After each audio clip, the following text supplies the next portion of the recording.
بسم اللہ الرحمن الرحیم۔ حیض کے خون کی تیسری شرط خون رحم سے ہو۔ تو سوال یہ ہے کہ کیا بکارت یا زخم کا خون بھی حیض شمار ہوتا ہے؟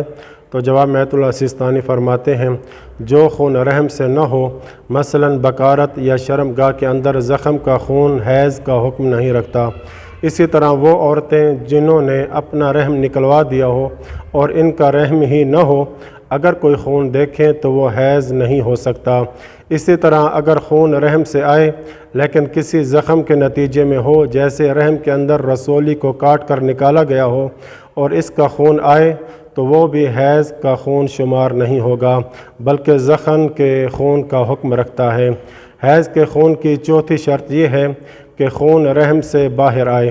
تو سوال یہ ہے کہ اگر خون رحم سے باہر نہ نکلے اور اندر ہی رہے تو کیا تب بھی حیض کے احکام عورت پر نافذ ہوں گے؟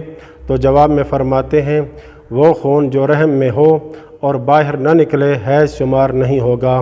اسی طرح حیض کی ابتدا میں ضروری ہے کہ خون باہر آئے، اگرچہ کم ہی ہو، اور اس میں فرق نہیں کہ خود بخود اپنے طبعی مخرج یعنی شرمگاہ سے آئے یا روئی وغیرہ کے ذریعے باہر آئے۔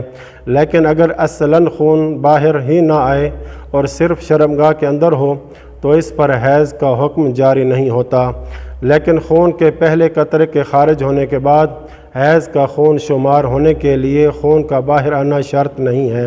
اسی طرح ضروری نہیں ہے کہ پورے 3 دن خون باہر آئے، پس اگر شرمگاہ کی باطنی حد میں خون ہو تو کافی ہے، لیکن فقط رحم میں خون کا ہونا کافی نہیں ہے۔ شرمگاہ کے باطن میں خون ہونے سے مراد یہ ہے کہ اگر روئی رکھیں اور تھوڑا صبر کر کے باہر نکالیں تو وہ خون آلود ہو جائے، اگرچہ بہت ہی کم مقدار میں ہو، اور اگر 3 دنوں میں تھوڑے سے وقت کے لیے عورت پاک ہو جائے تو وہ خون کے حیض ہونے میں اثر انداز نہیں ہے۔ وصلی اللہ علی محمد و اہل بیتہ الطاہرین۔